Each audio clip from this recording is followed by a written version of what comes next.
All right. So, ladies and gentlemen, welcome to Chatham House. Welcome to the 2018 Chatham House Prize award-giving ceremony. We're delighted that you have come and joined us this evening. This event is quite obviously on the record and being live streamed as well. So I'd like to welcome all of the Chatham House members who are not with us physically in the room, who did not brave the weather like everyone else did here, to come and join us. I'd just like to remind you, make sure your phones are on silent, and also that you take the opportunity, as this is all on the record, to tweet away, if that's what you like to do, with hashtag CHPrize. With that, I do want to get this going because we have a long sequence of remarks and events and really want to give as much time as possible for us to be able to then engage in conversation up here on the stage with a number of our distinguished guests. So what I would say is, Excellencies, Lords, Ladies and Gentlemen, welcome to Chatham House and to this award ceremony.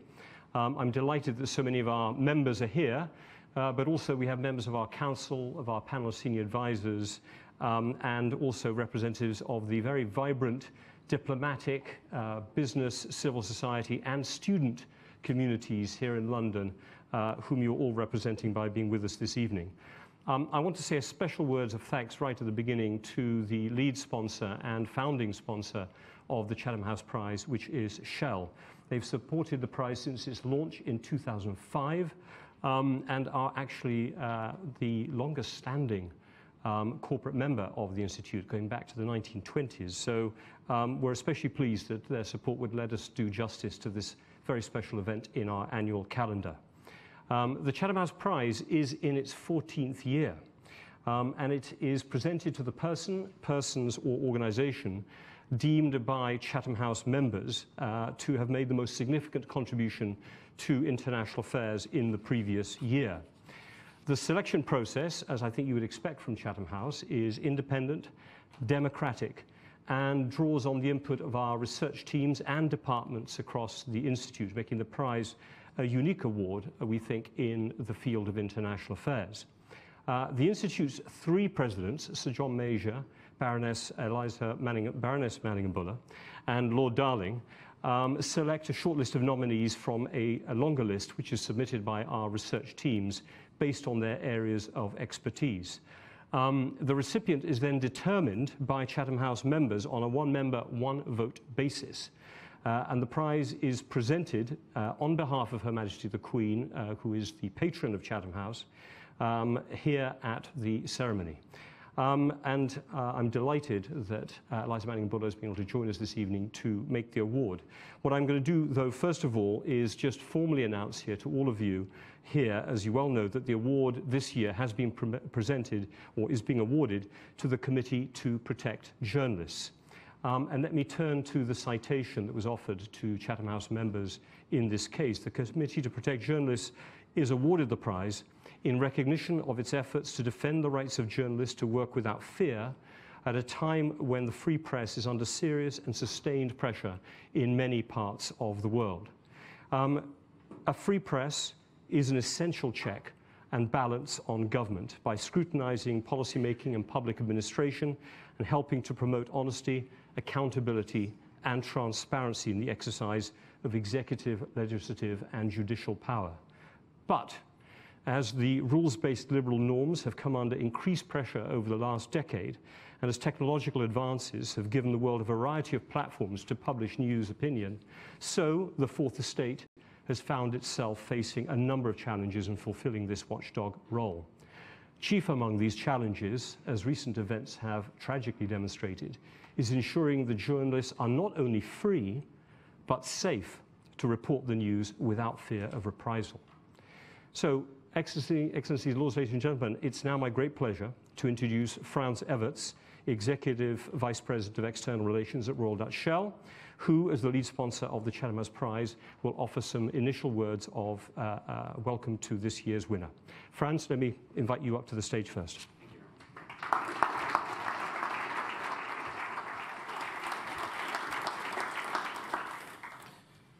Distinguished guests, ladies and gentlemen, I'm delighted to be here. It's an honor for Shell to be involved with this prize, especially this year when the winner is such a strong defender of free speech, at a time when the media faces so many challenges across the world. Yes, there are now a multitude of ways to report the news, but there are now also a multitude of ways to silence it. And as we honor the Committee to Protect Journalists, it is fitting that we're here, in the home or the house of free speech.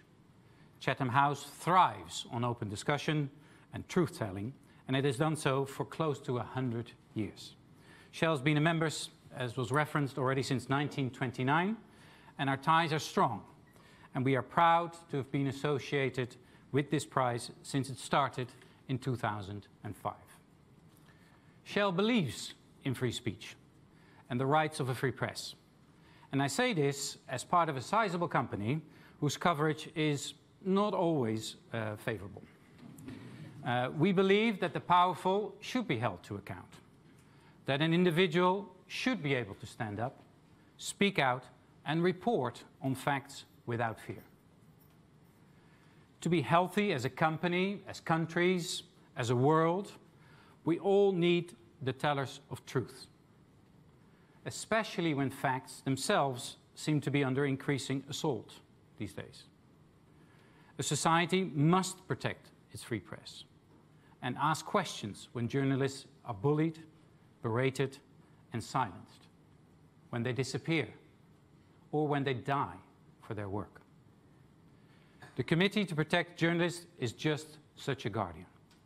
It steps in when there's danger to the media or its freedom to report. The first CPJ campaign in 1982 contributed to the release of 3 British journalists jailed in Argentina. The committee has not stopped since, logging disappearances, keeping track of the imprisoned, publishing data on the attacks on the press. And I will give you just one number from the CPJ website: 1,324. That is the number of journalists killed between 1992 and 2018. And as the site puts it, they were killed with motive confirmed. Killed for being journalists. I have no doubt that the number would be even higher were it not for the work of the CPJ. Last year, it was involved in the release of 75 journalists. It also helped to secure convictions for the murders of 6 journalists. The CPJ fights for the courageous, many of them unsung, local correspondents, working tirelessly to tell the truth that others want hidden. That is why, frankly, I'm honored to share the stage with Joel, and why I'm delighted that we can celebrate the work of such worthy winners of the Chatham House Prize. Thank you very much.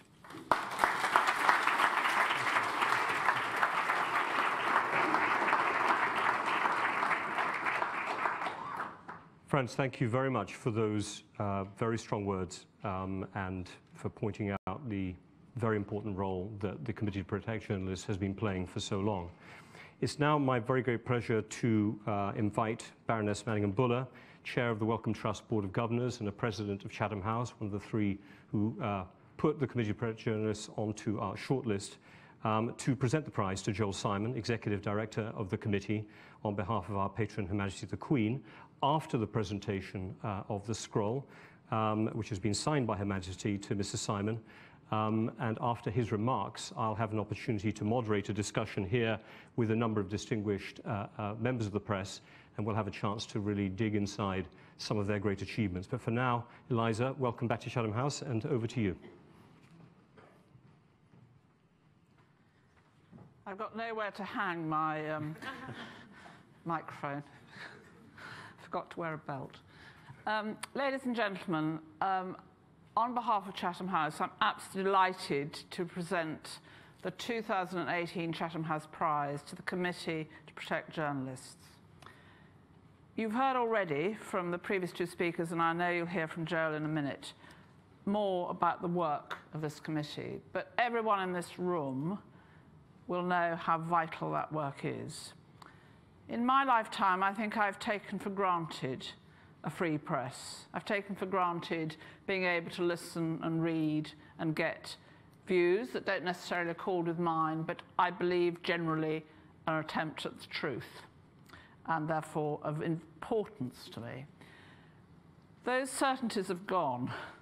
We've seen not only the deaths, but the attacks, the criticisms, the rubbishing, the reprisals, and it's now clear that people who follow this honourable profession are people to whom we all owe a great debt. It therefore seems absolutely appropriate that this prize, won by this committee, should also be a prize for all the journalists in difficult parts of the world who are endeavouring to do this task for us, the readers and absorbers of news, which is entirely and important and vital.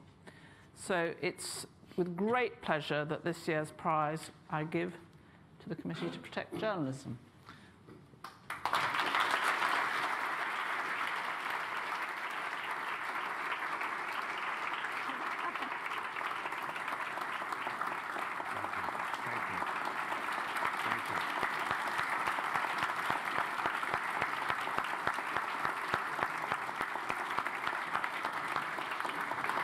I should add that I give the prize on behalf of our patron, Her Majesty the Queen, who has signed the scroll. Thank you very much.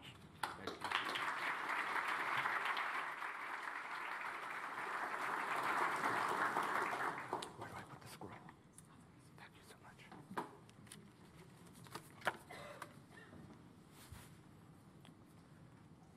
Baroness Manningham-Buller, Mr. Everts, Dr. Niblett, my lords, ladies, distinguished guests, esteemed colleagues, assembled friends, and members of Chatham House. Thank you very much for this award honoring the work of the organization I lead, the Committee to Protect Journalists.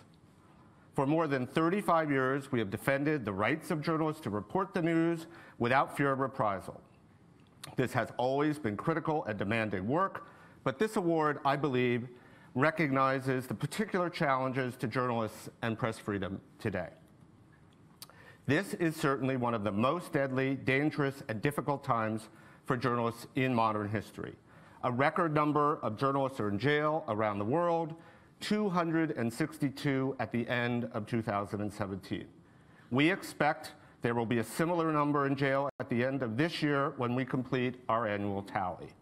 Among the jailed journalists are Reuters reporters Khawa Sow and Walon, who are imprisoned in Myanmar. They are convicted of violating the colonial-era Official Secrets Act while investigating mass killings of Rohingya men in Rakhine State. The Egyptian photojournalist known as Shao Khan, who has been in prison since 2003 when he was arrested while covering clashes between Egyptian security forces and supporters of ousted President Mohamed Morsi. And Mehmet Baransu, a former columnist and correspondent for the Daily Taraf in Turkey, who is accused, among other crimes, of obtaining secret documents related to a former coup attempt. He's accused of insulting President Erdogan and being a member of a terrorist organization. The number of journalists killed covering war around the world has declined slightly from highs we saw at the peak of the Syria and Iraq conflicts, but the number of journalists targeted for murder actually rose sharply in 2018. Among those killed recently were European investigative journalists Daphne Caruana Galizia, blown up in a car bomb in October 2017, and Jan Kuciak, shot in February along with his fiancée in Slovakia. In June, 4 journalists and a media worker were gunned down at the Capital Gazette outside Washington, D.C. Then last month, of course, Saudi journalist Jamal Khashoggi was murdered and dismembered inside the Saudi consulate in Istanbul. This brutal crime, perpetrated against the Washington Post columnist who had been forced into self-imposed exile due to his critical writing about Crown Prince Mohammed bin Salman, has sparked an unprecedented global outcry. New and shocking details about the crime seem to emerge every day. In the United States, according to data compiled by the U.S. Press Freedom Tracker, a joint project of CPJ and other groups, 8 journalists have been arrested, 42 journalists have been attacked, and 20 have been subpoenaed. That's this year. Damaging rhetoric, including the recent White House statement on the Khashoggi murder, clearly drafted by President Trump himself, which essentially conceded that those who do significant business with the US are free to murder journalists with impunity. That kind of rhetoric has undermined US influence on autocratic regimes who are persecuting journalists as never before. Britain, of course, has become more inward-looking, consumed with the tumult and turmoil surrounding Brexit. Europe is facing its own press freedom challenges with serious backsliding in Poland and Hungary and violence against investigative reporters on the rise. All this raises the question: which governments and Western leaders are still standing up for press freedom and the rights of journalists on an international level? In fact, many Western leaders seem more concerned with the rise of misinformation, disinformation, propaganda, false news, and hate speech, which are undermining access to reliable information and therefore the ability of citizens to make informed decisions about their lives. To be sure, there is a crisis. Russian propaganda and misinformation seek to manipulate elections around the world. Information is being weaponized by governments and business operations, fueling political polarization. Trolls and bots are dominating online conversation, influencing perceptions, hounding critics into silence, and in some cases, inspiring violent acts. Around the world, social media platforms have been hijacked by brutal and radical political forces to spread virulent hate, promulgate terrorism, recruit foot soldiers, and even incite genocidal violence, as occurred in Myanmar, where members of the country's military used Facebook to whip up hatred towards the country's Muslim Rohingya minority. Concern about these phenomena is not limited to political leaders. Foundations, tech companies, the news media, academic institutions, and others have been pouring energy and resources into combating these problems, with proposals ranging from fact-checking collaborations to trust initiatives. These are voluntary efforts to increase the visibility and reach of reliable media organizations, to applying pressure on tech companies to better regulate content through algorithms and more moderation. When tech executives testified before the US Congress this year, the questioning largely reflected these concerns. There have been countless summits, meetings, retreats, declarations about the problem of fake news and access to reliable information. The most recent one, developed by my friends at Reporters Without Borders and a range of international experts and endorsed by the French government and other world leaders last month in Paris, is called the Declaration on Information and Democracy. It seeks to promote democratic government, free speech, and access to reliable information and knowledge. An aside, of course we know that many world leaders who are lashing out at fake news and disinformation have no interest in ensuring access to reliable information, but instead are looking to discredit and in some cases jail their critics. Around the world, the number of journalists jailed on false news charges has shot upward in the last few years, and laws criminalizing fake news have been proposed or enacted in a number of countries. Clearly, we are confronting two crises of monumental proportions. On one hand, press freedom is under attack as never before, and journalists are facing unprecedented levels of violence and repression. At the same time, powerful forces are seeking to subvert global information systems on which we all depend. While these seem like related problems, I argue that conflating them has dangerous implications for our work. The best hope for addressing these issues is not to combine them, but to put them on two separate tracks. At least as far as CPJ is concerned, this is a moment to reaffirm our principal commitment to press freedom and freedom of expression. Free speech can have negative consequences, and right now, given what is happening around the world, they are particularly acute. We want responsible speech and reliable information for all. But our historic mission is to defend press freedom in the broadest sense, and that will not change. Standing up for journalists becomes more difficult, however, when the underlying principle of free expression is under attack from multiple directions. The challenges to that principle directly mirror the two threats to our information ecosystem that I outlined previously. Governments around the world have become increasingly antagonistic towards the press. But outside of government, long-standing distrust of media elites on one hand and the concerns about the pollution of the information ecosystem on the other hand have led to a convergence of deep skepticism of the value of free expression. There has long been a maxim in the United States that the only thing on which the left and the right could reliably agree was the sanctity of the First Amendment. Now it seems their only agreement is that it's no longer serving either of their interests. At the global level, this era of political upheaval has caused some to wonder about the utilitarian benefits of a free press. In his book, Free Speech, Timothy Garton Ash described, quote, the triple linkage between free speech, democracy, and the attributed result, good government. He described this as a central tenet of Western liberal democracy. But in the age of Trump, Bolsonaro, and Duterte, many citizens don't see this connection. They are expressing doubt about the fairness or wisdom of a system of largely unregulated discussion and the so-called marketplace of ideas.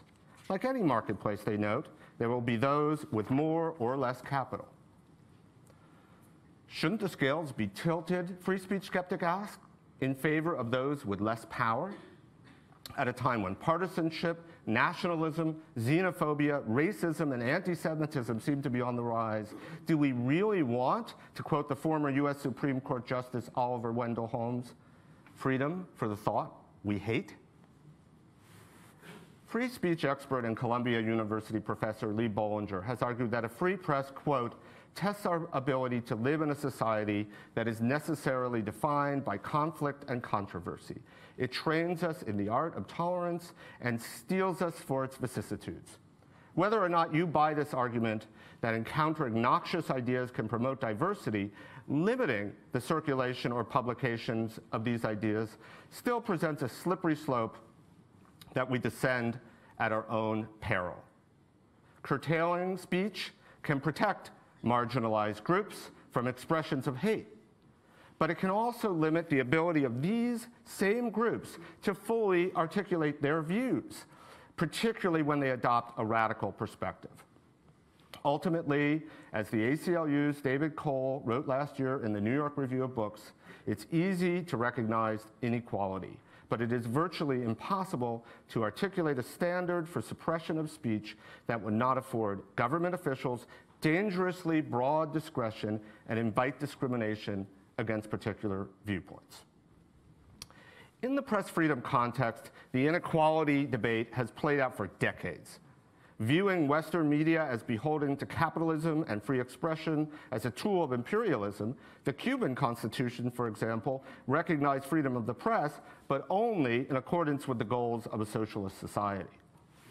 In more recent years, the governments of Hugo Chavez in Venezuela and Rafael Correa in Ecuador exploited legitimate opposition to oligarchic media ownership that had long meddled in politics in order to dismantle the critical press.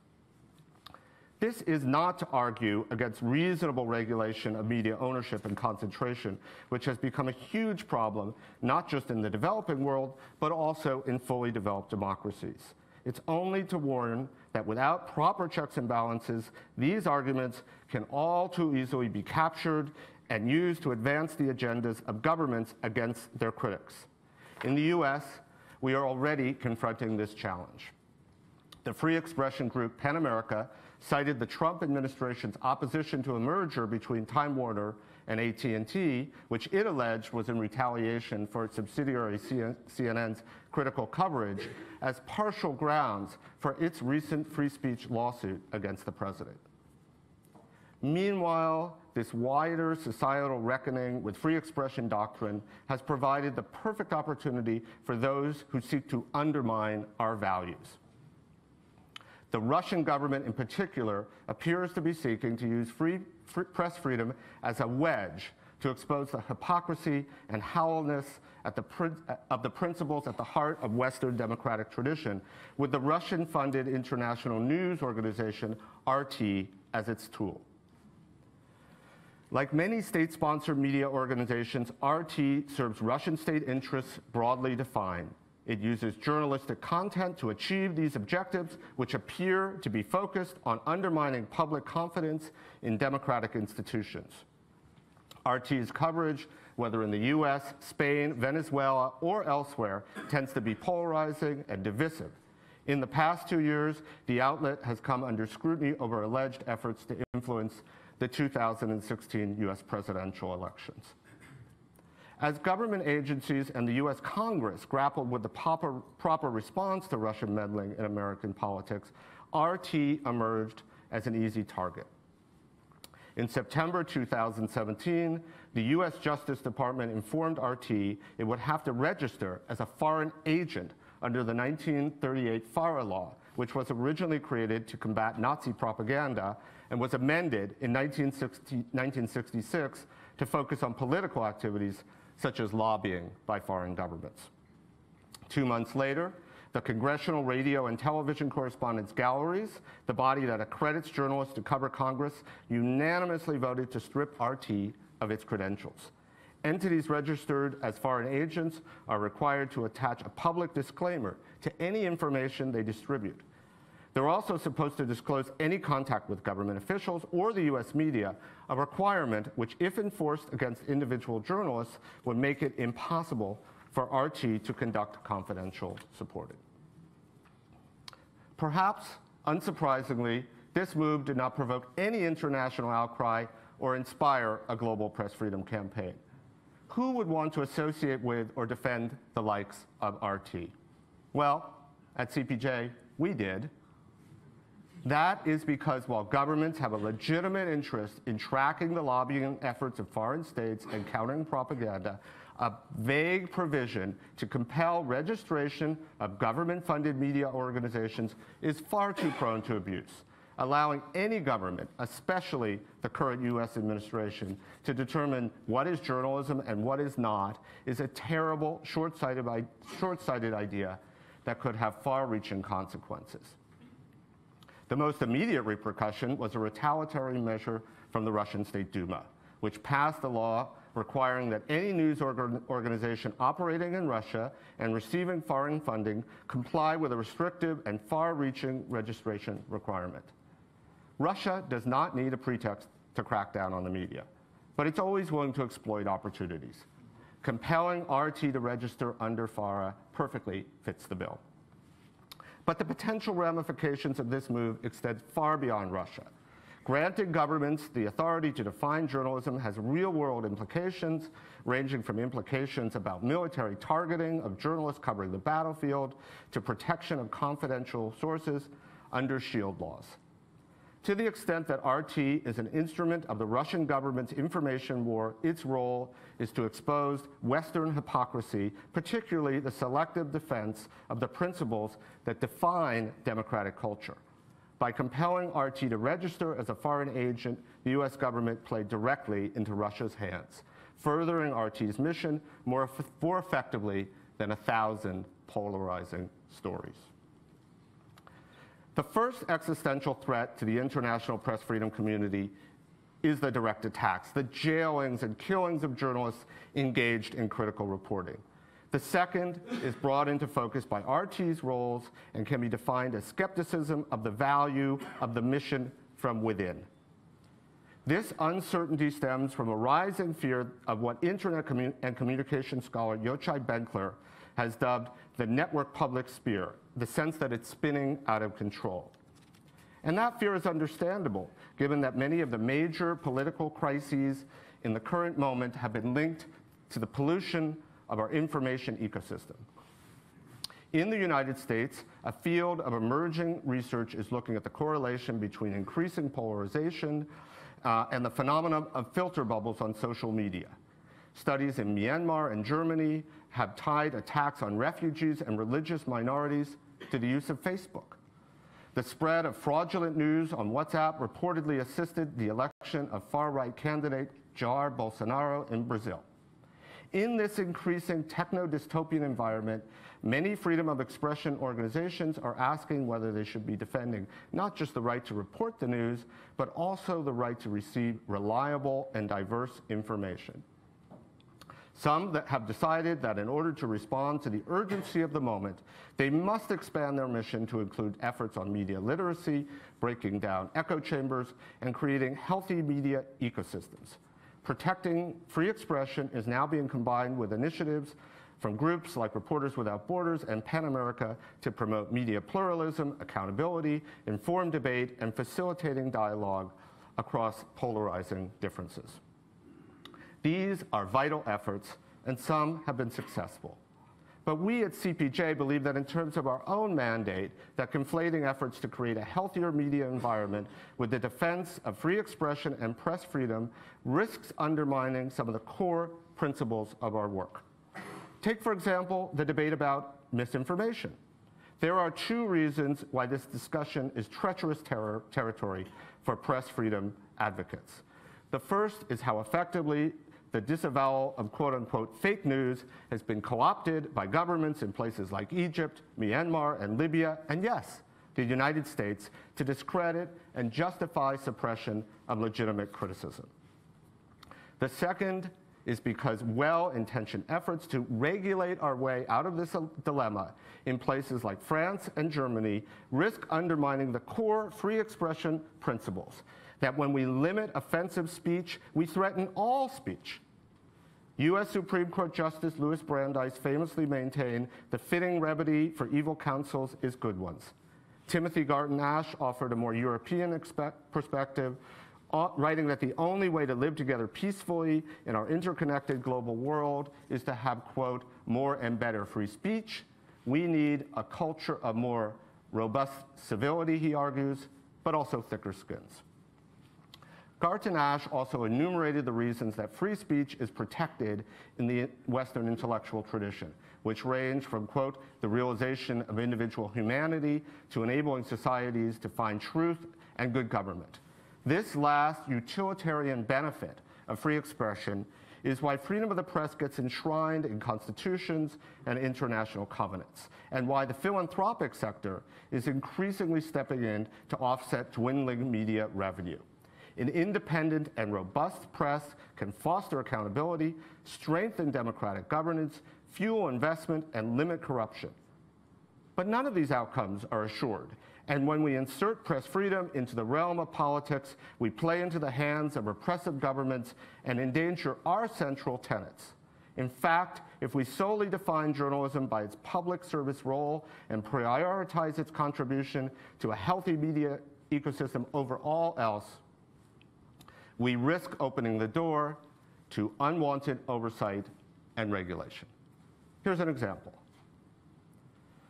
Speaking at a conference on global press freedom at Columbia University in 2010, Singapore Home Affairs Minister K.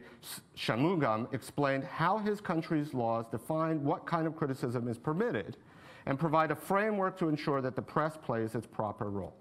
Press freedom, Shanmugam argued, exists in order to ensure free and open debate about issues of public interest. Because the media is increasingly partisan, irresponsible, and sensational, however, this idea is seldom realized, including in Western countries. The media, Shanmugam argued, should be, quote, a neutral medium for conveying news with commentary clearly separate from news. It should report fully and fairly what goes on. The media can probe, ask inconvenient questions, and expose wrongdoing. It should not join the political fray and become a political actor. It should not campaign for or against a policy position. Sounds reasonable. And in fact, not so different from the critiques made by opponents of the New York Times or Fox News. But following this line of thinking to its logical conclusion, press freedom that does not serve the public interest unless the media is guided by responsible government. Journalists who, in the government's view, fail to meet these standards can be subjected to legal action, including prosecution under Singapore's punitive libel laws. The problem then with any press freedom argument based on positive outcomes is that it opens the doors for governments to impose restrictions if the desired outcomes are not achieved, and meanwhile blame the failure to achieve those results on poor performance by the media. While efforts to improve media performance are absolutely essential, they can thus be easily subverted by governments themselves. This is the trap I am urging the press freedom community to avoid. Those fighting for global freedom of expression should resist being drawn into debates with government on how to ensure that the media is responsible or that the information circulating on social media is accurate or truthful or constructive. That would mean engaging with governments on their own terms, and it would risk legitimating state intervention and control. We should encourage other constituents and civil society to improve the health and quality of our media ecosystem. This is crucial work, but we must not forget that defending freedom of expression doctrine is the underpinning that allows the rest of this work to flourish. The quality of one's speech or one's reporting is irrelevant without the inviolable right to speak and report in the first place. I recognize that defending traditional free expression principles in the current climate may seem quaint or anachronistic, an 18th century ideal, unfit to contend with 21st century reality. But as imperfect as the tools of liberal democracy doctrine may be, as tainted as they are by the unequal and discriminatory historical context of their conception, I have seen no convincing or satisfactory alternative. In CPJ's work, in Venezuela, in Turkey and Hungary, in many other places, we have seen all too clearly what happens when these precepts are weakened in the name of advancing some other purported social good. This is increasingly relevant both to your country and mine. Former Guardian editor and current CPJ board member Alan Rusbridger once described his agreement back in 2010 with the New York Times' Bill Keller to publish the first batch of WikiLeaks documents as, "You've got the First Amendment, we've got the memory stick." In his acceptance speech upon receiving CPJ's 2012 Burton Benjamin Award, Rusbridger elaborated. He said, "In a network world, citizens in repressive countries can use the kind of solid protections you enjoy here in America to publish truths that would be forbidden in their own countries."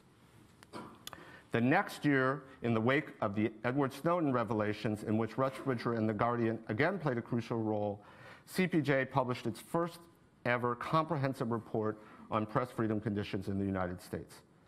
We received a bit of pushback in some circles at that time. Were CPJ's limited resources really best used to critique conditions in the country with some of the strongest protections for press freedom in the world? Wasn't it a bit overblown to compare the policies of President Obama to stop leaks and control information with those of Richard Nixon? Besides the validity of our critiques, we maintained it was essential to hold President Obama to the same standards as anyone else. Whatever you thought of his style of leadership or his policy positions, any backsliding on press freedom norms would set a dangerous precedent for administrations to come. I'm not sure we ever imagined that this theoretical argument would be brought to bear so soon. In the past 2 years, the Trump administration has brought 2 Espionage Act prosecutions against individuals accused of leaking information to the media. This compared with 8 during President Obama's 8 years in office, which at the time was more than double the total of all previous administrations. These aggressive steps are occurring in the context of President Trump's inflammatory and dangerous anti-press rhetoric and moves like barring CNN's Jim Acosta from White House press conferences. While the debate on WikiLeaks has evolved significantly since Rusbridger offered his memory stick to Keller, we are concerned by recent reports that the U.S. Justice Department may have secretly filed charges against WikiLeaks and the organization's founder, Julian Assange. The charge of aiding the enemy against Private Manning for leaking classified cables to WikiLeaks was deeply worrying back in 2013. And in a moment in which the US press has been labeled by the president as enemies of the people, we must continue to protest any potential prosecution that construes publishing government documents as a crime. No matter how you feel about WikiLeaks in the current context, this would set a dangerous precedent that could harm all journalists inside and outside the United States. Supporting unsavory allies and a quote, free, irresponsible press, to quote the title of a 2011 academic article on WikiLeaks by Yochai Benkler, is the cost we pay to have a global structure that is supportive of free expression and press freedom. There is a deliberate strategy underway to tempt the freedom of expression community and liberal democracies, more generally, to betray our principles. Adopting an ends justify the means rationale to limit free expression only gives solace to tyrants and empowers those who seek to set this trap. Clearly, the lives of journalists around the world are threatened as never before. But so too is the framework that allows us to resist repression and fight back, the principle grounded in history, refined in practice, and sanctified in international law, that freedom of expression is sacred and inviolable. The polarizing impact of free speech, supercharged by technology on a global level, can be frightening. But this is not the time to compromise on press freedom. We need to stand firm. At CPJ, that's precisely what we intend to do, and I ask that all of you stand with us. Thank you very much.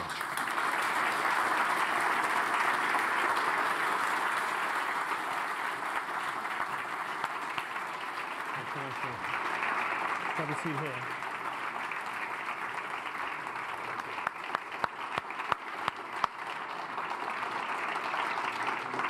Let me invite our panelists up onto the stage as well. We'll frame our other three guests who will come up here. Yes, Maria, Mona, Lindsay. When you sit along the middle, in whichever order you arrive on the stage, will be fine. I'm glad you made it. Thank you. Maria. Thank you very much indeed, Joel. Just to let you catch your breath, because I think it will be, yeah, some water would be good.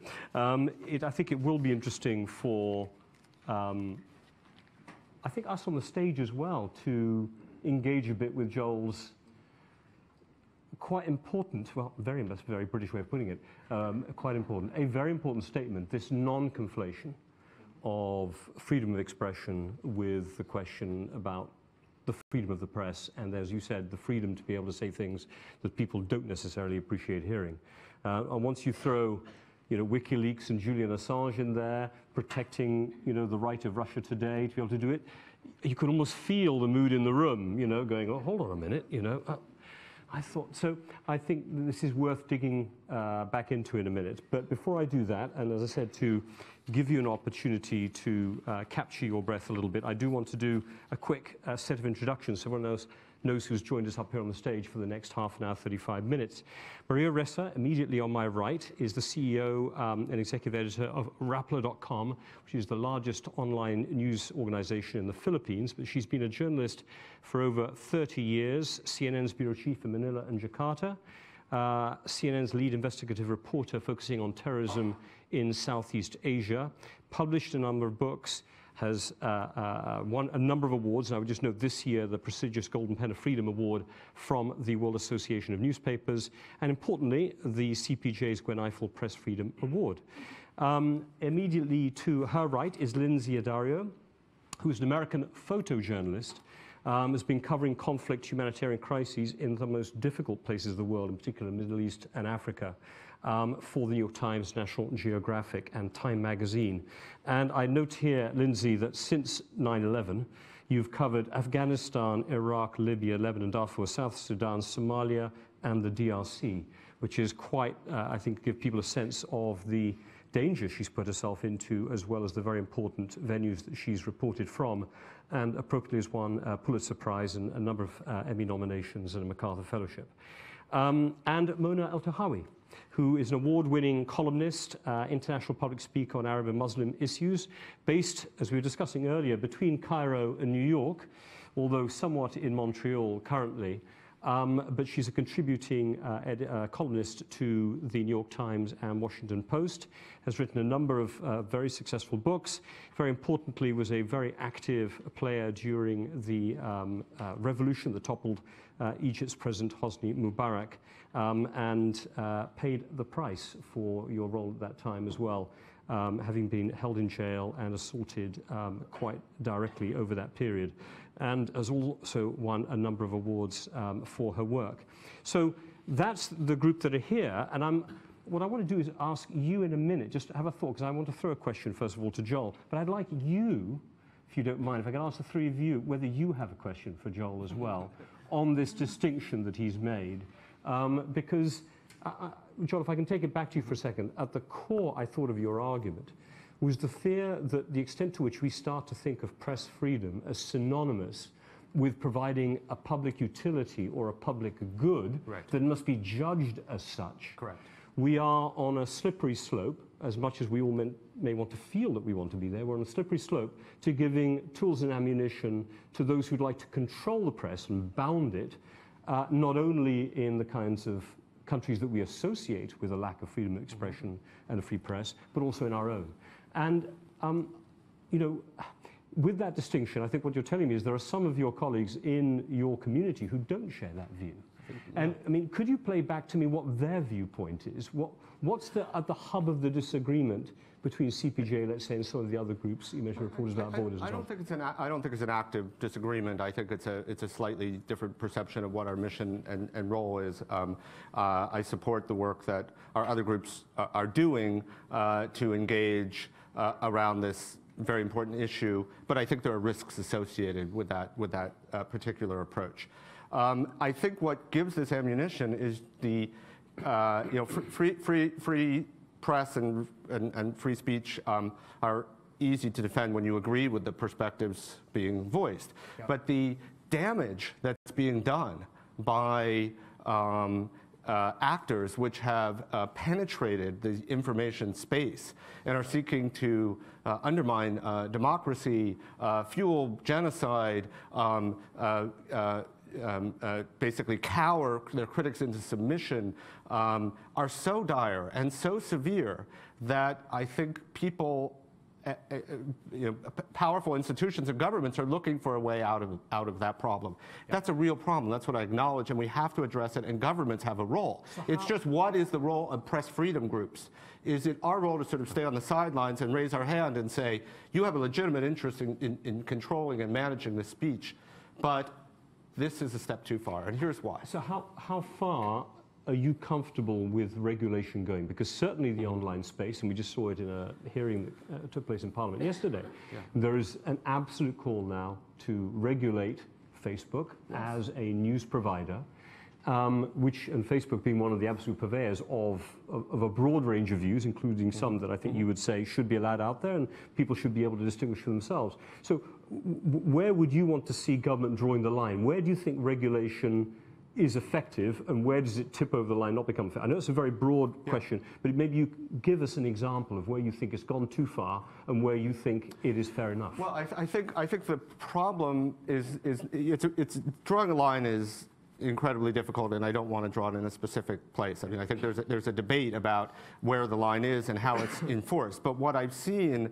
is that the balance of the discussion has tipped towards defining this as a problem of regulating and controlling online speech, and that the other side of that argument about the risks of doing so to press freedom and free speech more generally are not percolating up through that discussion, and I think that's our role. Rather than sitting at the table and saying this is where the line is, I think our role is to stay on the sidelines, let this debate happen. It's an important, valuable debate, and jump in and contribute when we see proposals or specific actions that we believe threaten the rights of journalists or press freedom.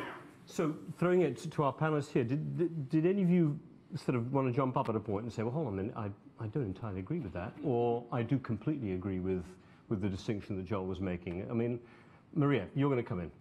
So I agree with the fundamental principle that Joel made, but I disagree with the fact that we continue doing what we used to do precisely because exponential lies have poisoned the public sphere, and those exponential lies have been enabled by social media platforms, driven by commerce, without any kind of care or protection of the public sphere where democracy takes place.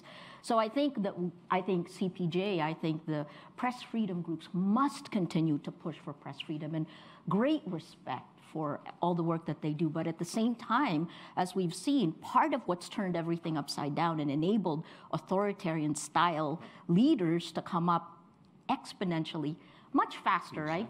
It's precisely because of the social media platforms. So for me, there are two things, and that is commensurate with the experience that we've had. We were attacked 2.5 years ago on social media. We are a Facebook country. 97% of the Filipinos on the internet are on Facebook.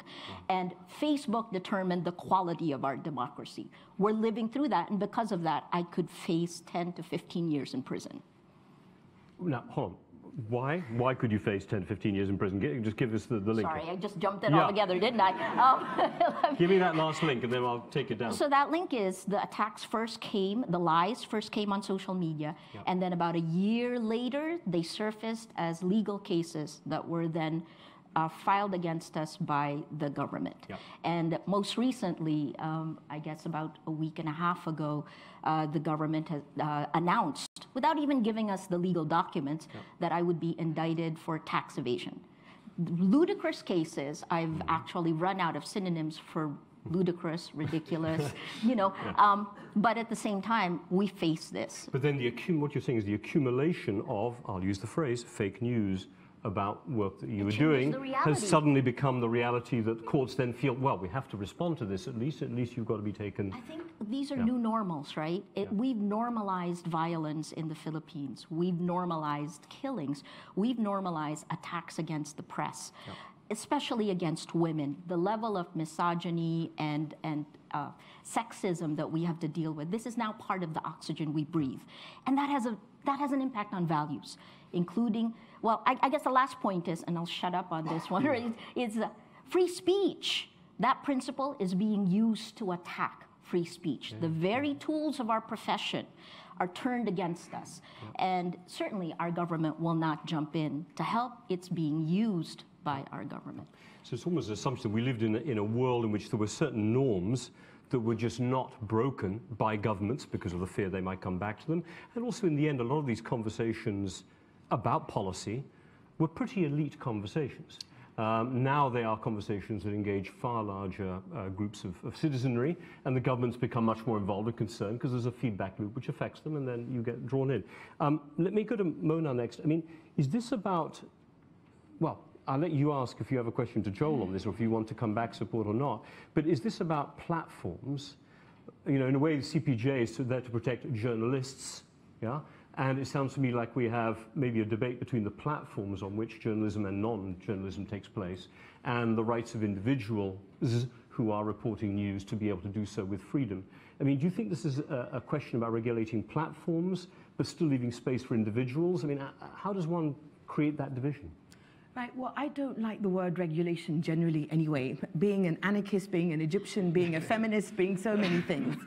And I also have to say that because I'm a contributing opinion writer to various places, but I don't work full-time anyway, and that is by choice, because I want to have the freedom to say, fuck Trump. I want to have the freedom to be as profane as I want to and have people go, because it is part and parcel of what I do as a feminist, as a writer, as a journalist. And I say all of this, you know, with a very good friend of mine called Wael Abbas, who is in prison in Egypt right now, accused of fake news. Now, Wael, I'm so glad you mentioned Shawkan, who is the photojournalist who was arrested during the Rabaa massacre in 2013. Now, I think of both of them, but especially I will talk about Wael because you spoke about Shawkan, and I'm grateful for that. Wael, for me, represents kind of the most beautiful example of why regulation, why we must resist regulation. Okay. Because Wael is a blogger, Wael is a journalist, Wael is a human rights activist, and as far back as 2006, he was shaming the Mubarak regime for their torture of citizens. He would post videos that were leaked out. For example, there was one of the sodomy of an Egyptian bus driver by police. They actually filmed it. I mean, for fuck's sake, how can you do that? But they do that. And he posted it on his blog and managed to get, you know, a 3-year sentence for one of the police officers because he was put on trial. So I'm thinking of someone like Wael, who is now being regulated because of our fake news, our media law in Egypt. And this media law says that if you have 5,000 followers or more, and I have almost 300,000 followers on Twitter, Wael Abbas has exponentially more, you are considered a media organization. Yet at the same time, you don't have the protections of a media outlet, not that we have that many in Egypt anyway. So there are so many of us who fall between all of those cracks. And I think that when we talk about Twitter and when we talk about Facebook, because I live on Twitter, and Twitter saved my life twice. Twitter saved my life when I was arrested by Egyptian riot police in November of 2011, almost exactly seven years ago. I was beaten. Egyptian riot police broke my left arm and my right hand. They sexually assaulted me. I was threatened with gang rape by their supervising officer. I was held by the Interior Ministry for 6 hours, for another 6 hours by military intelligence, blindfolded and interrogated. And during this entire time when I disappeared, what saved me was that an activist came into the Interior Ministry and I saw his smartphone and I asked him if I could get onto Twitter. And I tweeted out, beaten, arrested, Interior Ministry, and his phone died. But I found out later that that generated a global campaign to release me. And I'm grateful for that. And so for people like me who don't work with major institutions, who don't have institutional backing, those kind of platforms are really important because I am the institution on Twitter. I am the one that people have now learned to trust. Now, I recognize that there'll be others who are not so trustworthy, but how different is that from the so-called real world? Because we talk about Twitter and Facebook as the so-called virtual world, but they're very real. They're very real worlds. So IRL, virtual world. But how different, I'm asking you, are the attacks that we experience online from the attacks in the real world? My arms were broken and I was sexually assaulted in the real world. And since then, the columns that I write for the New York Times and the Washington Post and other places, for example, the end of 2016, when there was a terrible attack in Sinai that blew up a mosque, I wrote a column for the New York Times that day and I was on BBC Newsnight, talking about the failure of the Sisi regime to contain essentially a civil war in Sinai and how the regime was making it worse. And that same regime has imposed a media blackout on the atrocities that it is committing in the Sinai Peninsula. Within 3 or 4 days, an Egyptian regime talking head spent 10 minutes on a very popular show calling me a whore, saying that I was bought, who pays for this woman, and a dog has more honor than she does. Within days of me writing on when Donald Trump was inaugurated, I wrote an opinion piece for the New York Times. They did a roundup of their contributing writers from around the world, and I called Donald Trump the American Sisi, because he reminds me of Sisi, and they're best friends. And fake news here feeds the fake news there. And again, within days, I was put on the front page of an Egyptian newspaper, and it was the picture of when I had my arms in a cast. So the message is very clearly, we did this to you before, we can do this to you again. And it was a banner headline on the front page, and I was called a sex activist, which is code for whore. And I say, okay, fine, I'm a whore, I'm a slut, and then what? So they're using the real world and the virtual world to attack us. So how does regulation help you here? Yeah, well, no, I mean, I think you've made an absolutely essential point that in a way, a person, as you said, with 1 million or 2 million Twitter followers, in a way, is a media organization. And certainly seen by such as by government will think of you entirely that way, in which case they then can't regulate or put pressure on the organization, they put pressure on the person. So, we are in a completely different world, it strikes me, from the kind of one that even Timothy Garton-Ashall, that you mentioned, wrote in before. Let me come right now to Unti. You've been, as a photojournalist, in a different, I imagine, space to the two conversations we've had here. In the year in which we have a film out about Marie Colvin being targeted and so on, there are some much more direct ways that photojournalists, as well as journalists, can find themselves in direct line of fire.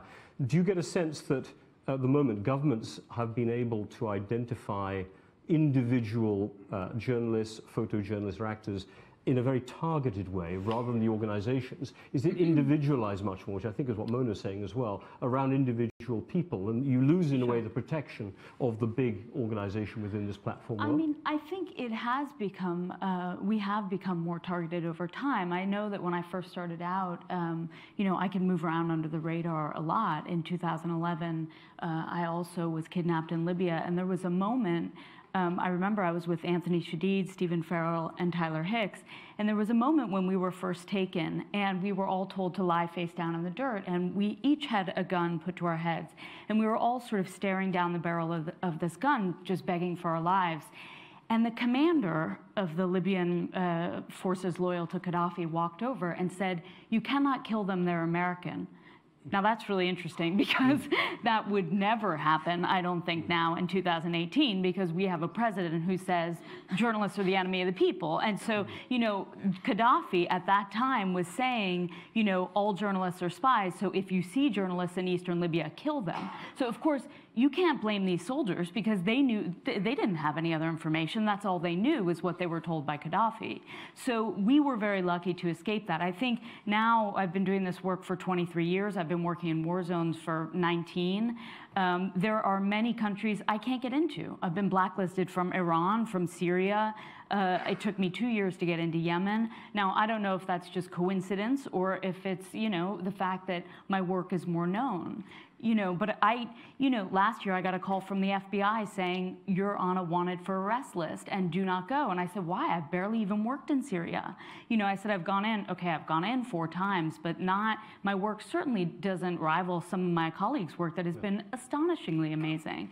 You know, and so he said, "I don't know, it could just be that your work is more high profile." So that's where we're at. And I think that, you know, it does speak to what Mona's saying. It does speak to, you know, the more well-known you are, even as a photojournalist, no one ever used to look at the bylines of photographers, ever, and now they do. Yeah. Joel, when you hear this changed world, because it does strike me that the big media organizations, which in a way provided a veneer of protection, have in many cases also turned their journalists into individuals because more clicks, more hits. Right. The business model, in a way, has had to adapt quite fundamentally. I remember talking to journalists who said, you filed 1 story a week and that was fine. Sure. Now you better be on and being noticed all the way through, or you might find your job is taken by somebody else. Is there a way in which media is changing, and has changed quite fundamentally in the last 10 years, that is changing the nature of what the role of the CPJ is? Absolutely. I mean, we're a completely transformed organization. Everything about what we do is transformed. The journalists that we defend, the ways in which we defend them, the framework that we think about is also shifted. I mean, I think that, you know, the other thing that's a byproduct of this is, you know, that one of the things that kept journalists safe in these high-risk environments was a kind of collective information monopoly. You know, if you wanted to communicate with the world, your only opportunity was to engage with the media, whether you were a government or a guerrilla group or even a criminal organization. Your communication with whomever you were trying to communicate was mediated through journalists, and that's what kept journalists safe. Every journalist who's like Lindsay, who's had this kind of career, has probably been in a situation where you say, you know, if you kill me, who's going to tell your story? That argument gets you nowhere. That argument is simply off the table. Well, that's what I mean. That argument is off the table. So, and it's true with governments as well. And governments, I mean, the other thing that's, you know, I was sort of mentioning this when I talked about RT, and RT is, I consider it a provocation, but of course governments have become media organizations in their own right. And they're asserting their rights as media organizations to free speech, because what's the difference? Yeah.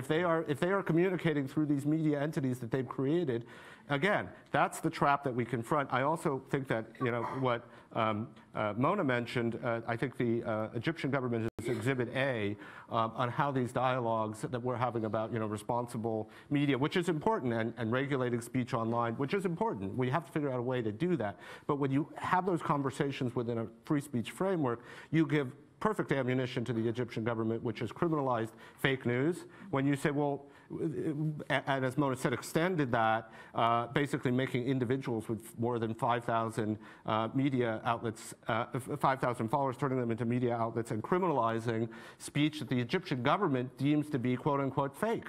And then when people like us push back against that, they say, well, what's the problem? President Trump has declared fake news to be a problem. We're doing something about it.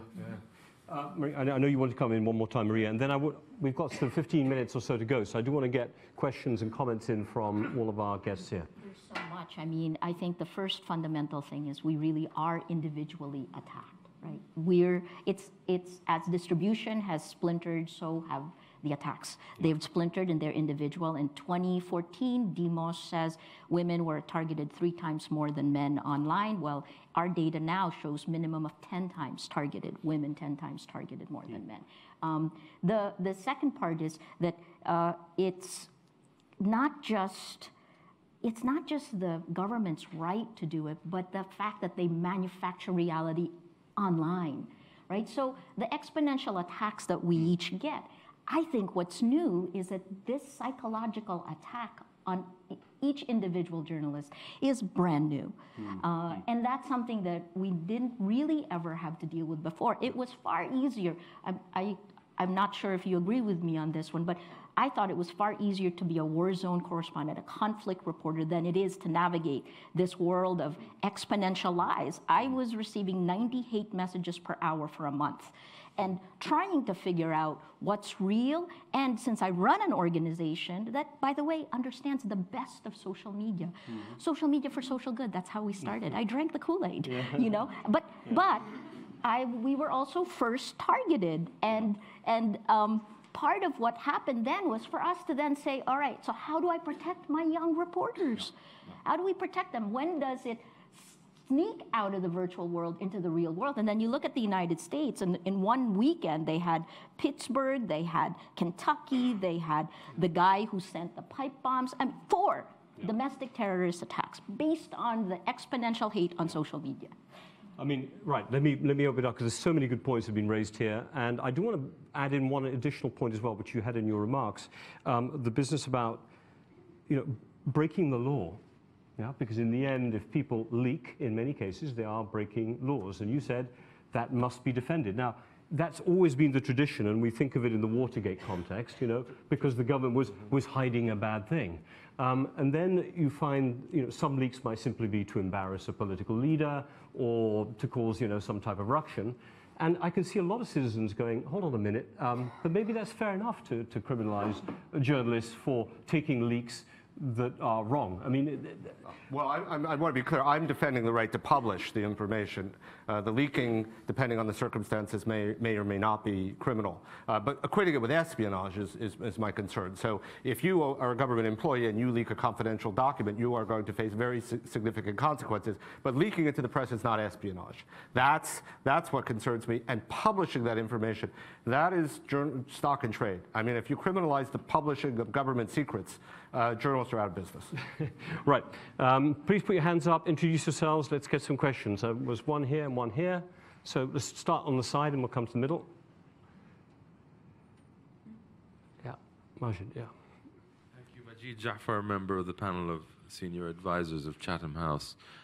2 quick ones. I know, Joel, you said it's difficult to draw the line, but if I can push you on that, and there's clearly somewhere inciting violence, terrorism, religious or ethnic intolerance, racism, are there some guidelines that you as the committee do have on best practice on where to draw those lines? And the other point I wanted to raise, which was alluded to but not tackled, is the business model for media. I mean, I'm a businessman, and the problem I see is that it's fundamentally an advertising model, and all the advertising money is going to these social media platforms. What Facebook and Google is just dominant. So what that means is what's left of traditional media either needs a government sponsor, like RT, or a rich benefactor, like the Washington Post.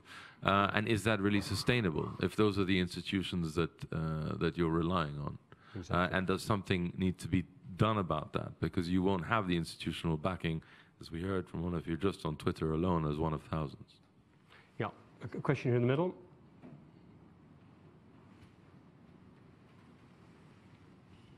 John Wilson. I'm a member of Chatham House and a journalist. You've quite rightly criticised Russia and RT for their bias and censorship, but is it not what is going on in China even greater menace to free speech? Yeah, you know, you often find that places where there wasn't the free speech and where you don't lose it, people don't talk about it, but where there's a sense that there's backsliding, people pay a lot more attention to that, as you can imagine. Any other points we get in before I bring these two? All the way at the back. Oh, good, well done, well spotted. And it's a woman too. Yeah, I know, doubly well looking out spotted. for women. Thank you so much. Leila from the Canadian High Commission here. My question is about democracy and how to properly defend it.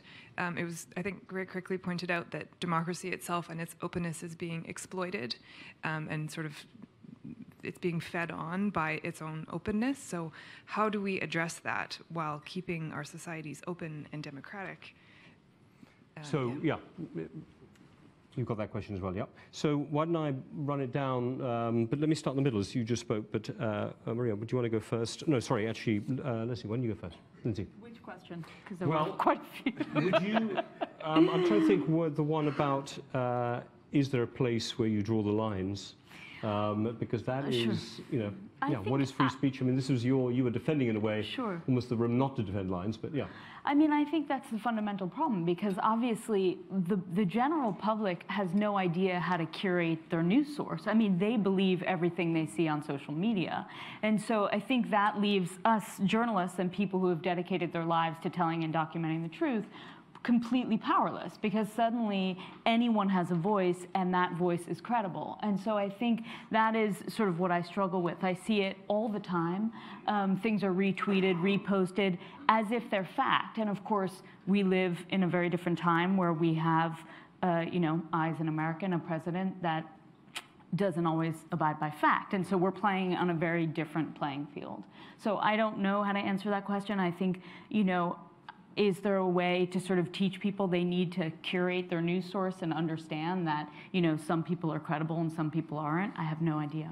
Yeah. I mean, you wonder how much of this goes back to the individual's capacity and the trusting the individual's capacity to sort one from the other. But when we know how you can manipulate large groups of people, especially emotionally, through online, and we haven't even got all the fake videos and all that sort of stuff, there's still to come.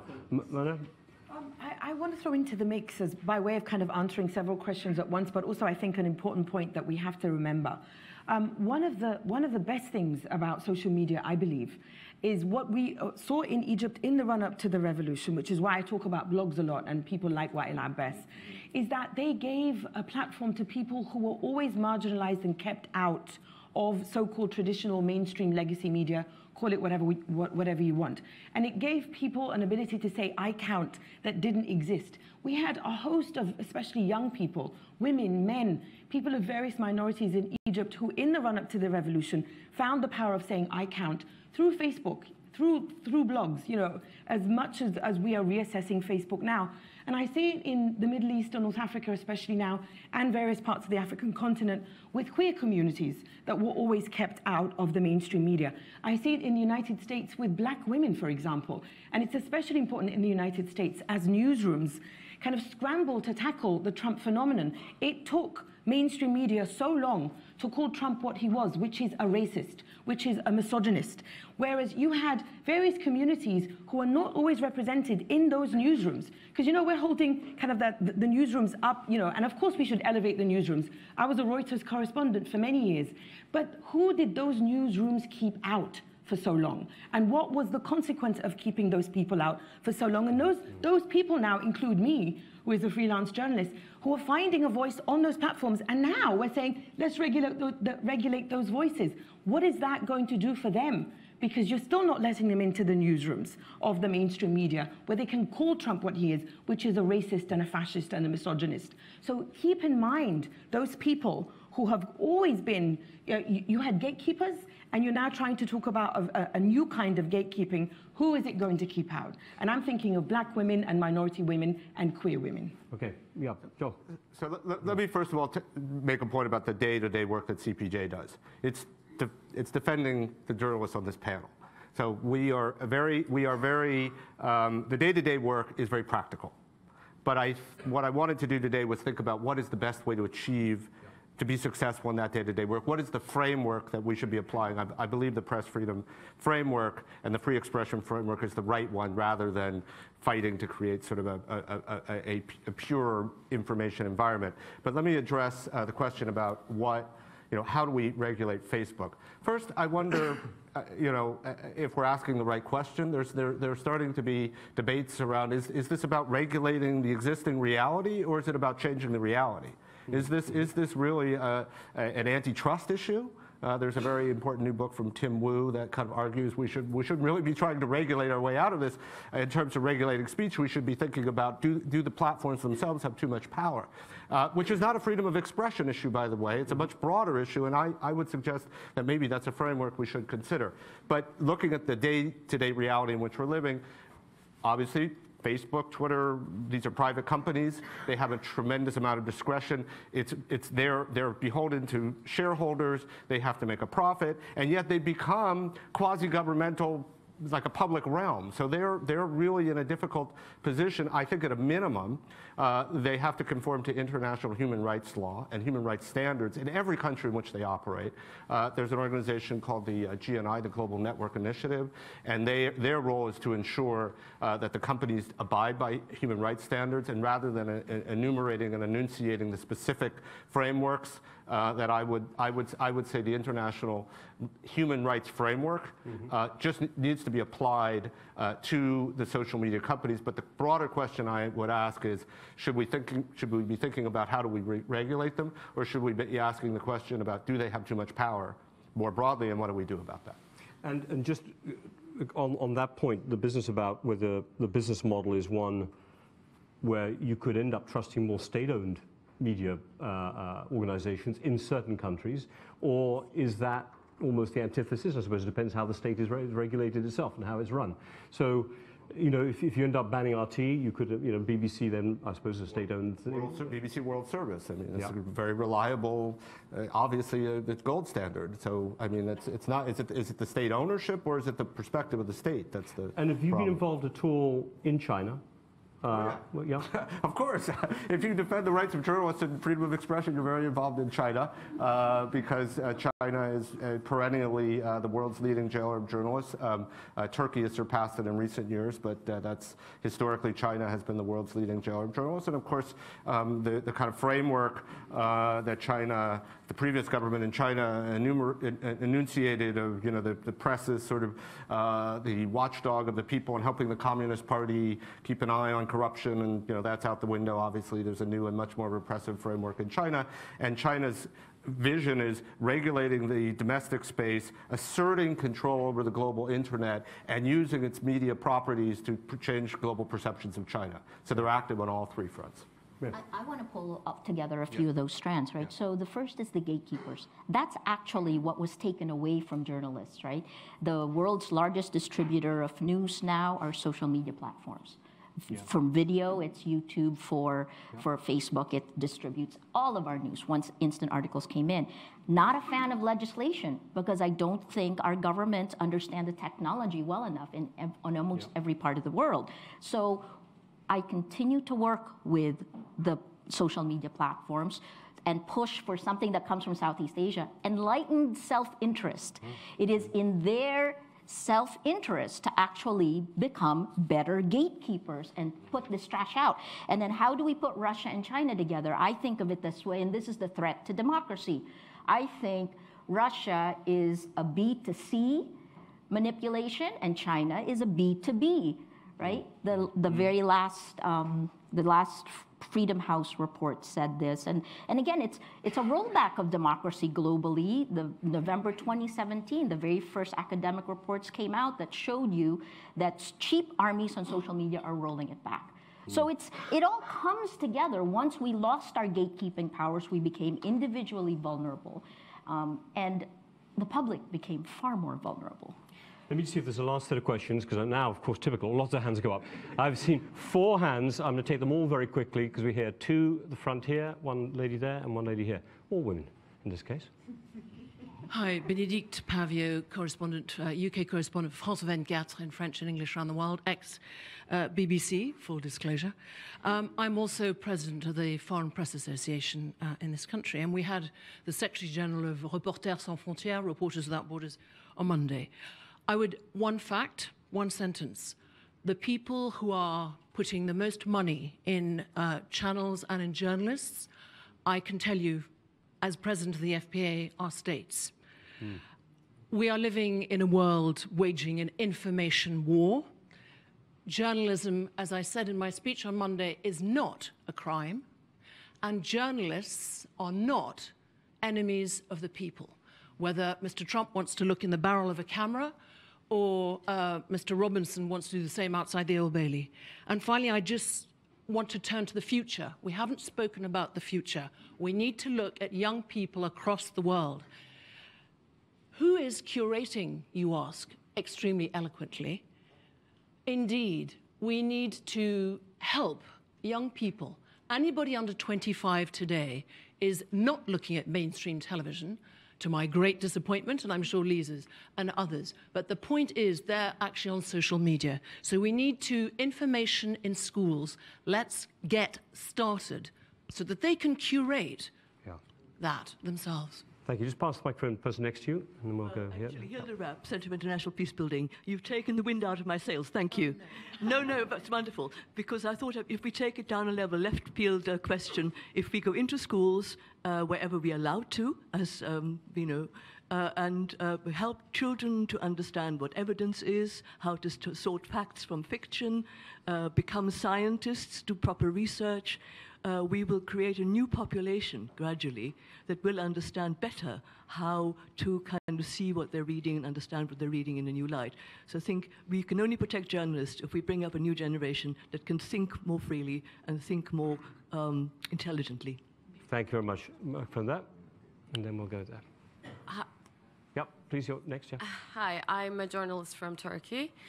But now a student at University of Oxford. Authoritarian regimes makes you an academic, so at a very good place. So I just wanted to say that I think we need to define two relationships. For us journalists, we have a relationship with the state, and as journalists, we are anti-majoritarian organizations, same as for example, a university. So we will not have a peace with the state, that's for sure. What we need to redefine is our relationship with the public. And I do disagree with Joel that we need to go back to zero and say that we are here for the public good. And that is a dialogue that we need to do with the public. I am not for a regulation by the state of the social media. It can only be about a business model, because I used to run a journal, and I was the editor-in-chief of a newspaper. We were thinking about this business model, and because we couldn't find one, the newsroom fell apart. And I do disagree with Mona. I think newsroom filter is the most essential thing against fake news. And it is not, how do we, save the news? To find a business model for a good newsroom. The filter of a good newsroom will save journalism. Like the editing and all of that. Right, last lady there, please keep your hand up, last point, and then I'll give you all a chance for a 2-minute closing intervention. Hi, Rebecca Vincent, Reporters Without Borders. Since we're here in London, I wanted to put to the panel what you think about the UK's role in all of this. Are we doing enough here, actually, to counter the Sisis, the Dutertes, the Trumps of the world, or are we part of the problem? What should our government be doing differently?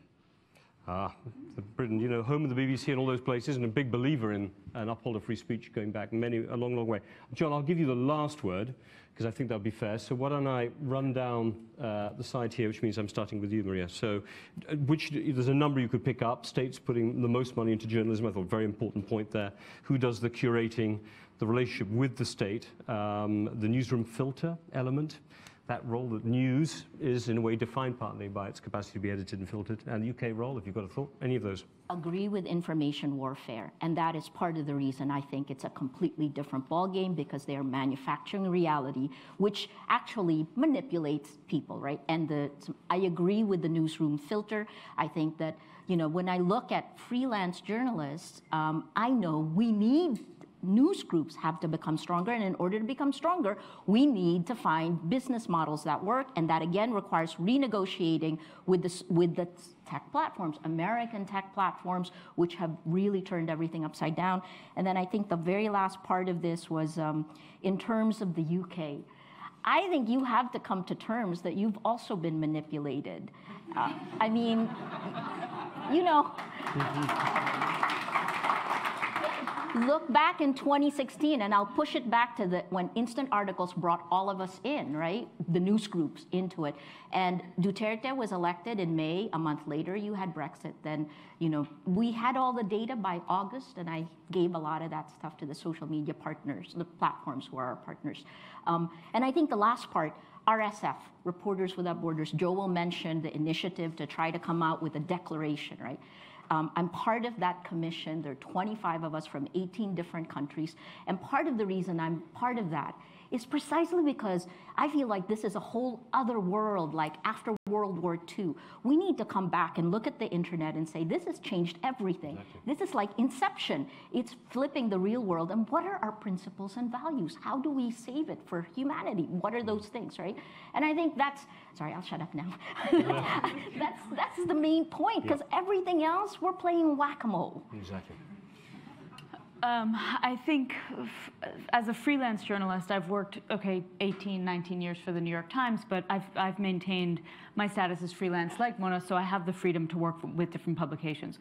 What I'm seeing now with social media is that I have almost a bigger following with my own Instagram and Twitter and whatnot. So I do these stories for the New York Times. Recently in Yemen, I did a cover story for the New York Times Magazine. But what I can do is use social media to put out all the things that didn't make it into the story, and perhaps the things that are often too sensitive to make it into certain stories. So it does give us authority to use our voice in a much broader sense than just the publication we're working for. I think it is very important to teach younger people that they have to be aware of where they're getting the news. No one talks about that, and that's a very important discussion that we all need to be having openly. I also think, what can the UK be doing? I think people in general, not only the UK, people need to stand up to Trump and tell him and call him out when he tells a lie and say it's a lie, because no one is doing it and everyone's sort of glossing over it and you know, going to all these meetings. And I think at some point that's why it's all been normalized, and that's a very big problem. Lastly, I think everyone in this room needs to stand up when a journalist is killed and imprisoned, and I think that that is something that, you know, it keeps happening and it just gets brushed under the rug. It just becomes a statistic. And, you know, CPJ can put them out as much as they do, and thank God they do, but we need to stand up and call it a crime, and no one is doing that. Well, yeah, I think part of the environment at the moment, people are being maybe reawakened, but they could just as easily start to think this is the new normal in that sense. But just a very important point I want to pick up that you said there, in a way, the business model may be your business model. You are your own business model. And that, you know, because you write the book on the back of the piece, on the back of having the occasional contributor piece maybe for the New York Times, there's a different business model which is emerging, much more individualistic in this internet-driven world than the kind of organization structures we had before. But just a thought that struck me when you were saying that. Mona. So usually my role in life is to make white men uncomfortable. And there are many white men in this room. And by extension, one of the reasons that I became a journalist is to question power. So whether it's the power of white men, or it's the power of media organizations, or state-owned media, or Jeff Bezos and his ownership of the Washington Post, I want what we take away today to be, how do we question power? Because I think that so many of us who worked in other parts of the world that weren't considered so powerful. So when I was a Reuters correspondent, you know, we had almost like a two-tier system in the newsroom, because we had those who were sent in from London, and back then it was, you know, mostly kind of like old white boys club, and us local hires. And it was us local hires who were most at risk from the Egyptian regime. And this has always been the case. And then when I moved to the US in 2000 and I saw the US media coverage of the Iraq war, I was horrified at how US media, how US reporters just believed everything that their government told them. In fact, what the fuck are you doing? You do not believe what the government tells you. They would sit there in the briefings and I was like, oh my God. And now finally, they're beginning to get it because Jim Acosta had his press card taken. My press card was taken by the Mubarak regime. So many people's press cards were taken by the Mubarak regime. And this is why I keep saying, it is now that those of us who did not have power before, who are speaking back, who are here to make you uncomfortable, and who are here to remind you that we have been uncomfortable for such a long time, welcome to the discomfort, and use it to question those with power. Yeah.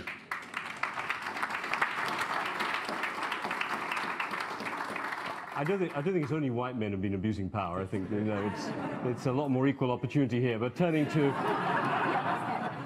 Joel now, and Joel, you get the last word. Yes. Thank you for that. Well, I think here's I'm not uncomfortable at all. I'm delighted to, and I think that this panel. I don't think it's an accident that you're looking at the media. This is the media. It's not these giant buildings anymore. It's not it's a completely obsolete image of somebody running around a war zone in a vest.